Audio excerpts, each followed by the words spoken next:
আমাদের রক্ত চুষা টাকাগুলা বেগমপাড়া বেশিরভাগই হচ্ছে গিয়ে আমলা, বেশিরভাগ পলিটিশিয়ান। এখানে কিন্তু দেখেন একটা মজার বিষয় হচ্ছে গিয়ে সব দলের লোকজনই কিন্তু এই এলাকায় থাকে, পরিবার নিয়ে তাদের বউরা থাকে, কিন্তু এখানে কিন্তু কোনো মিছিল মিটিং নাই, কোনো ঝামেলা নাই। এরা নিজেদের মধ্যে বিরাট সুসম্পর্ক, কারণ দুর্নীতিবাজরা কিন্তু একটা ব্যাপক সম্পর্ক থাকে। এই রক্ত চোষা টাকাগুলা, সব টাকাগুলা এই সব জায়গায় আসতেছে। এখানে এত নীরব, কোনো সাউন্ড নাই, কারণ আপনি সুখে বসবাস করতে পারবেন।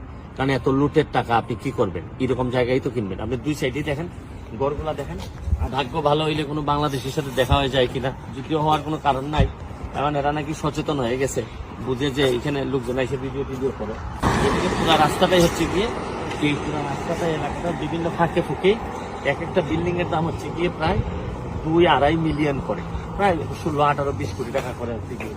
এবং এখানে নাকি মিঠু নামের একজন আছে, 350 কোটি টাকা নিয়ে আইছিল, তার বিভিন্ন দোকান আছে। সেও এই এলাকায় কোথাও থাকে, স্পেসিফিকলি আমরা বাসা নম্বরটা জানি না।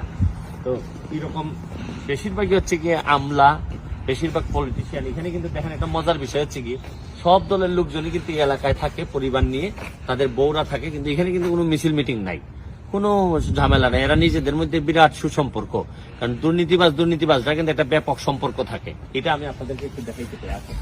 দেখা গেল তো এই যে আমাদের রক্ত চুষা টাকাগুলা বেগমপাড়া দেখতে কিরকম, এবং বেগমপাড়ায় কিভাবে মানুষ লুটপাট করে নিয়ে আইসা এই টাকাগুলা দিয়ে এইসব বড় বড় বাড়ি করে এরা। আর আমাদের এখানে আমরা কত কষ্ট করি, কম্বল পাই না, শীতের সময় কম্বল পাই না, বন্যার সময় ঘর পাই না, খাবার পাই না, কত যন্ত্রণা নিয়ে আমরা বেঁচে থাকি।